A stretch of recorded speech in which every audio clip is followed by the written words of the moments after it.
Thank you very much for joining this beautiful morning. We are reading from Sri Manahasiksha, splendid instructions to the mind, and most of the time, if you do opposite to what the mind says, we will be safe. This is written by Raghunath Das Goswami, and currently we are reading the commentary by the present Acharyas. And today we will be embarking to read the commentary by Her Grace Urmila Devidas. In his book Jaiva Dharma, which we didn't complete, we read up to this how to develop one of these five rasas with Krishna, which my mentor felt that it's not appropriate to read in a immature state. If you hear something, you may misunderstand completely. So I stop there. Bhaktivinoda Thakur writes, Sri Manohar Siksha has laid down a systematic procedure, Paddhati, for one to enter into and become absorbed in the pastime of Sri Sri Radha and Krishna. One should follow it without guile, Guile, unquote. A Paddhati is a kind of instructions manual. Verse 1, first of all, establishes the audience for these verses. Who is qualified to take up these instructions and follow this procedure? Those who study and practice these verses are expected to be initiated by a spiritual master into the chanting of the holy name and the Gayatri mantras. Otherwise, there is no possibility of having, quote, unprecedented and excessive attachment, unquote, for what one does not have. A reader who does not yet have a guru, or one whose guru have not yet given initiation diksha, is not, however, forbidden from studying this work to know what is ahead. Certainly, anyone, even somewhat interested in these subjects, can put into the practice some portions of the book on the principle of swa alpam api asya dharmasya trayate mahato bhaya, Bhagavad Gita 240.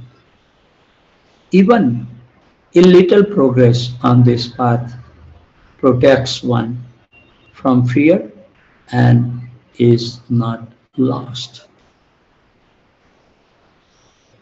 Raghunath Das Goswami joins together the concept of having great love for others with giving up our inner pride. If we explore that relationship, we will find that love and humility must go together, even in ordinary life.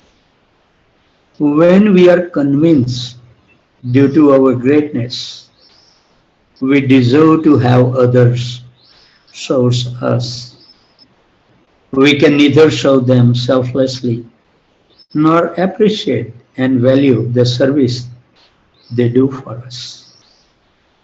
Thus, the essence of love, being fascinated by the beloved, valuing the beloved, and caring for the beloved.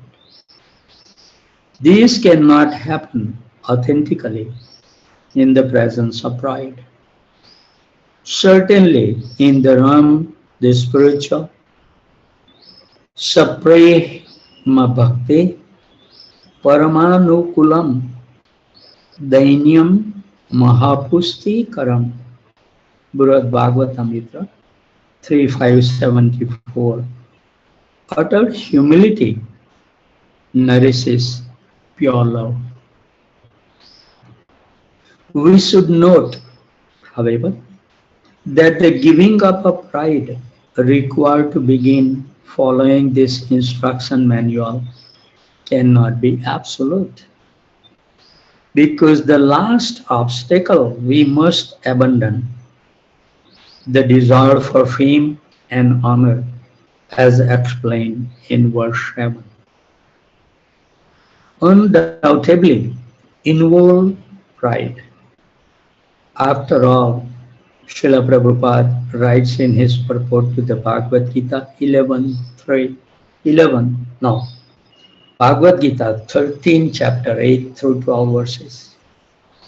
Humility means that one should not be anxious to have the satisfaction of being honored by others.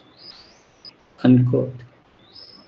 First, we have already explained that any authentic love at all, even a small degree of love, demands at least some measure of humility. Indeed, our depth of humility and depth of love are proportional. Second, because this path of bhakti, as we will see in the verses 4 through 7, involves facing and rejecting deep, ugly, and embarrassing evil in our heart. A lack of pride is essential. Proud persons rarely admit fault in their actions. What to speak of faults in their motives and desires? Third, one of the main methods of spiritual progress that Raghunath Das Goswami repeatedly gives is to beg for mercy, to cry out for help.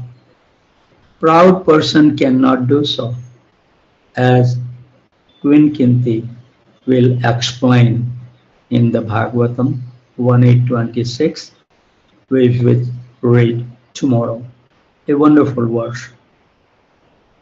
If we understand this verse actually, what Kunti Devi will be explaining tomorrow, our devotion will grow tremendously. This is the impediment of advancement in spiritual life, and Kunti Devi will be so kind to us.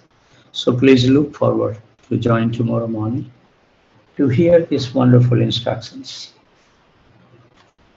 Our minds should be filled with so many strong instructions to remain steady on this path, because the external energy of Krishna is so profound in material world that little deviation will put us to sleep and forget Krishna consciousness.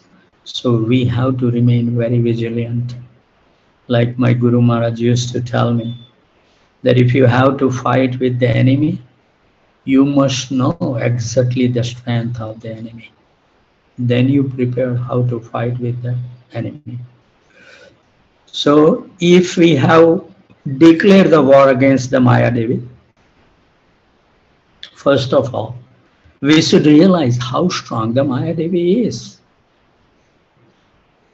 And then create a nice fence, like in the old India. If you visited those forts of the kings, they were huge, huge, tall walls around their kingdom. So if we are sincere to advance in spiritual life, we should also build a very nice fort with huge wall. And inside who can stay? They are sincere sadhakas. And then we will, our journey will become successful. So thank you very much. May Krishna grant us one day little taste for chanting his sublime, very sweet holy name. Hari Bol.